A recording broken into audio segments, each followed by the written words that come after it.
সাম্প্রতিক সময়ে দারুণ আশা জাগানি এক দল আফগানিস্তান। ব্যাটে বলে নিজেদের প্রমাণ করেই 2024 টি-20 বিশ্বকাপের সেমি খেলেছে দলটা। 2023 ওয়ানডে বিশ্বকাপে সম্ভাবনা দেখালেও অল্পের জন্য শেষ চারে যেতে পারেনি আফগানরা।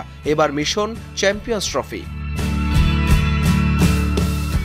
আফগানিস্তানকে নিয়ে এরই মধ্যে আশাবাদী সাবেক ক্রিকেটাররাও। তেমনি পাকিস্তানের সাবেক অধিনায়ক সরফরাজ আহমেদও মনে করেন এবার এশিয়ার কন্ডিশনে সেমিতে খেলবে আফগানরা। সেমিফাইনালের জন্য বেছে নেওয়া 4 দলে পাকিস্তান সহ সরফরাজ রেখেছেন ভারত, অস্ট্রেলিয়া ও আফগানদের। আমাকে যদি সেমিফাইনালের জন্য 4টি দল বেছে নিতে হয় তাহলে আমি পাকিস্তান, ভারত, অস্ট্রেলিয়া এবং আফগানিস্তানের নাম বলবো, কিন্তু আমি বাকিদেরও ফেলে দিচ্ছি না। সরফরাজের মতে ঘরের মাঠে খেলা হওয়ায় পাকিস্তানের জন্য থাকবে বাড়তি চাপ। তবে শিরোপার জন্য আয়োজক দেশ হিসেবে এবার পাকিস্তানি ফেভারিট, সেই ইঙ্গিতটাও দিলেন এই ক্রিকেটার।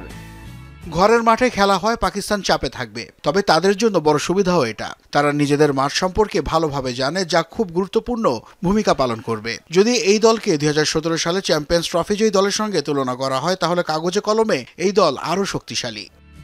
আইসিসি চ্যাম্পিয়ন্স ট্রফির এবারের আসর শুরু হবে 19 ফেব্রুয়ারি, যেখানে উদ্বোধনী ম্যাচে নিউজিল্যান্ডের মুখোমুখি হবে বর্তমান চ্যাম্পিয়ন পাকিস্তান।